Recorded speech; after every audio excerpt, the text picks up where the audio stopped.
విజయనగరం జిల్లాలో వైఎస్ఆర్ కాంగ్రెస్ పార్టీ ఆవిర్భావ దినోత్సవ వేడుకలు ఘనంగా నిర్వహించారు.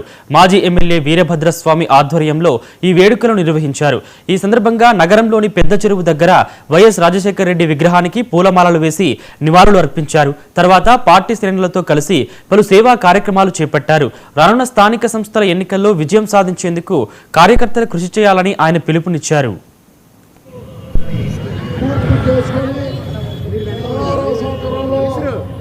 అడుగుపెడుతున్న సందర్భంగా మరి ఈరోజు రాష్ట్ర వ్యాప్తంగా వివిధ రాష్ట్రాల్లో వివిధ దేశాల్లో ఈ ఆవిర్భావ దినోత్సవ వేడుకలు జరుపుకుంటున్న తరుణంలో విజయనగరం శాసనసభ నియోజకవర్గంలో విజయనగరం జిల్లా కేంద్రంలో వైఎస్ఆర్ కాంగ్రెస్ పార్టీ విజయనగరం శాసనసభ నియోజకవర్గం తరఫున ఈ వేడుకలు జరుపుకోవడం సంతోషంగా ఉన్నది. వైఎస్ఆర్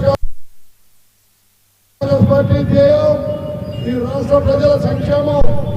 అధికారం ఉందా లేదా, పదవులు ఉన్నాయా లేదా అన్న ఆలోచన చేయకుండా ప్రజలకు ఉపయోగపడతామా లేదా అన్న ఆలోచనతో వైఎస్ఆర్ కాంగ్రెస్ పార్టీ పనిచేస్తుందని మరి మీ అందరికీ సందర్భంగా చెప్తూ మరి పార్టీ ఆవిర్భావం దగ్గర నుంచి అనేక ఒడిదుడుకులు ఎదుర్కొని అనేక సార్లు గెలిపోవటంలో చూసి ఎక్కడ ఎన్ని చూపగా పార్టీని ప్రజల్లో నిరంతరం మధ్యనే తిరుగుతూ ప్రజల మధ్యన సజీవంగా పార్టీ